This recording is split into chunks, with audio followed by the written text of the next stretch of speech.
My name is Ed Howie, and this is Howie Grow a Brand.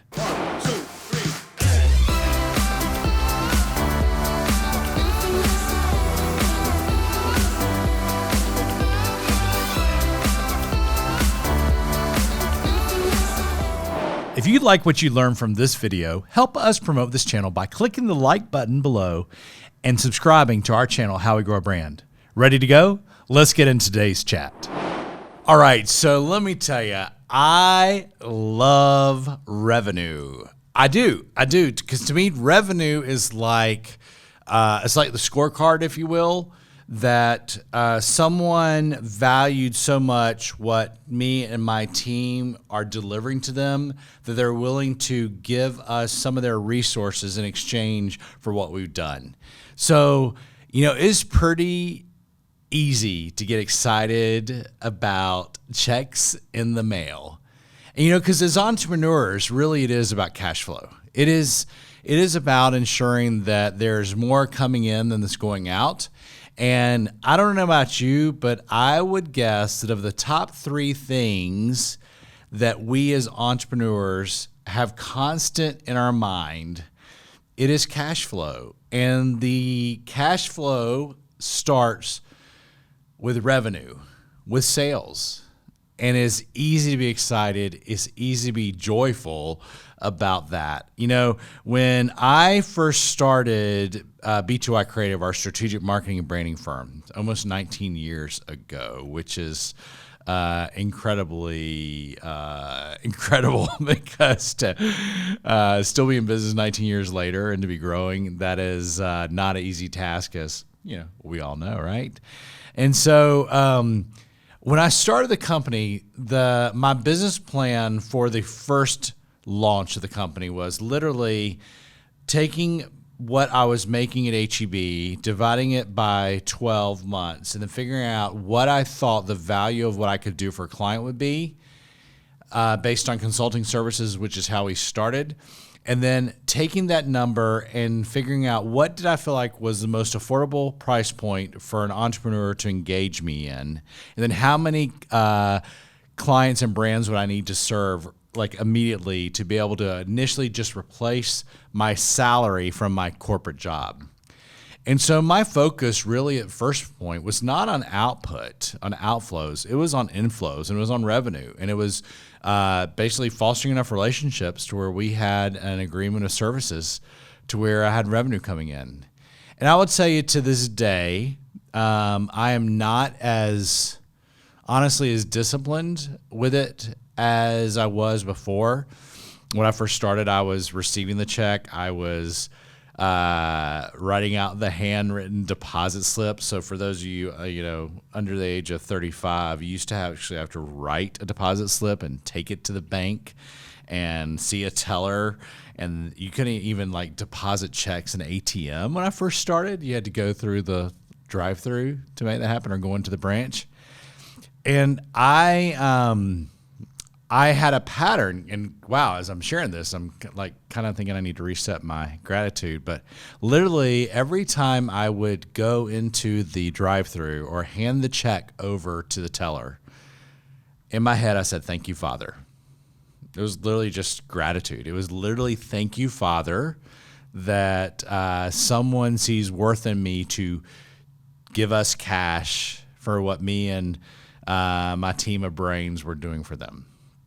And so that gratitude remains today. However, because I'm not physically depositing every check myself, the ritual is not there. And I'm going to make a note actually that TYF. I need to reignite my thank you, fathers. That's for sure. But it's pretty easy to do that when the revenue's coming in.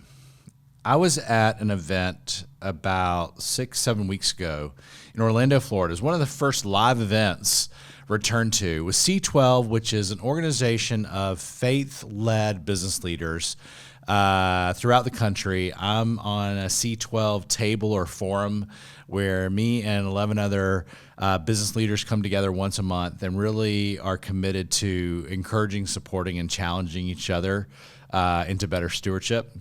So I am at this event for C12, their annual meeting, if you will, and a speaker called me up quick. Now, I was in a room of 800 people and didn't literally call me up on the stage, but really just like in the South, we used to say, grab you by the short hairs of your neck. I don't know if that makes sense to anyone outside of North Carolina, but that's how I felt. And what the speaker said was this, and this is what I'm sharing with you today, not as a lecture, but as a shared discovery and a shared challenge. And that is, it's easy to be grateful for the sale. Are you grateful when you're able to write the check? Are you grateful specifically when you process payroll? Now, I'll tell you that B2I Creative, we have the strongest team we've ever had. I am more grateful for the humans that choose to do life with us together and the way they work together and the way we care for each other. Our team is the strongest. It is the boldest. It is the most brilliant. It's also the most expensive, meaning our payroll commitment today is the highest it's ever been. And what had happened is when that speaker spoke to me Wednesday night in Orlando, Florida, I had just about 12 hours before getting on the flight to fly out, I had done payroll. And at that point, it was several weeks ago, it was the biggest payroll to date. And instead of feeling gratitude, I felt angst because the burden of knowing that I have to ensure our enterprise has enough revenue to cover payroll every 2 weeks, and that amount was larger than it's ever been. And my first thought wasn't gratitude. My first thought was actually kind of more anxiety. Not anxiety that I didn't feel like my team was worth it, but anxiety from the standpoint of the burden of I've got to make sure our enterprise continues to deliver and produce so that I can continue to ensure that my team is paid. But what I realized is it's not about me generating the revenue. It's about the team generating the revenue so that they can ensure that they're paid. And me being grateful for enabling that to happen. So I've done several payrolls since, and I'm happy to report that each payroll gets just a little bit more expensive, gets to be a greater investment. But what's incredible is the team and our service to our clients is stronger than it's ever been. And so the ROI, the stewardship of that payroll should generate gratitude here versus angst here.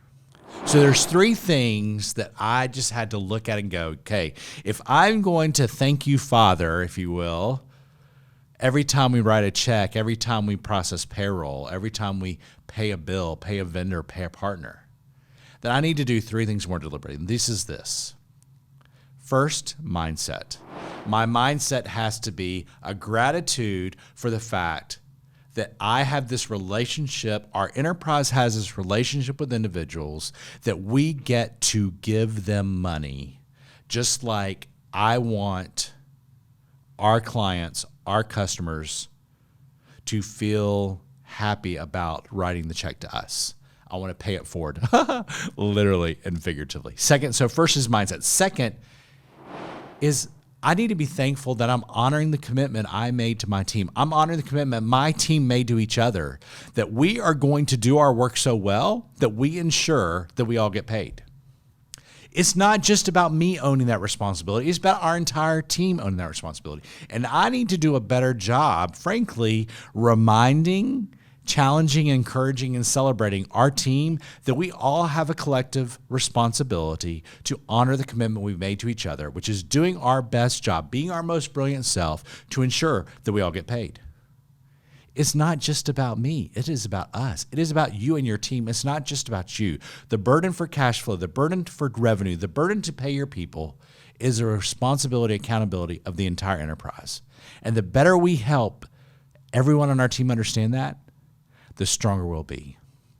And then third and fourth is that if our greatest stewardship is enabling others to do all they can with what they have, Our ability to pay our people, to process payroll, to put cash in their account so they can do and live the life they're called to be, hopefully with less worry and more joy, then we are truly enabling, we are making able joy. Because they know they're going to have the resources to do what they're called to do. So mindset is essential. Thank you, Father, versus, oh my God. Thank you, Father, is how I frame it. So mindset. Second, honor. The joy of honoring the commitment you made to your team. Just like you enjoy the honor when you deliver to your customers. Do we feel that same honor to our employees, to our team members, our vendors, our partners? And then third, recognize that every single penny of payroll is enabling the opportunity for more joy in the lives of those you serve. And to me, when that's happening beautifully, when that's happening boldly, when that's happening brilliantly, when that's happening joyfully, then that is truly enabling others to do all they can with what they have, which I believe is the foundation to grow your brand. I hope this helps and inspires your day. If any of this works on your business this week, I'd love to hear about it in the comments, or please message me directly. Can't wait to see what we chat about on the next episode. We'll see you soon.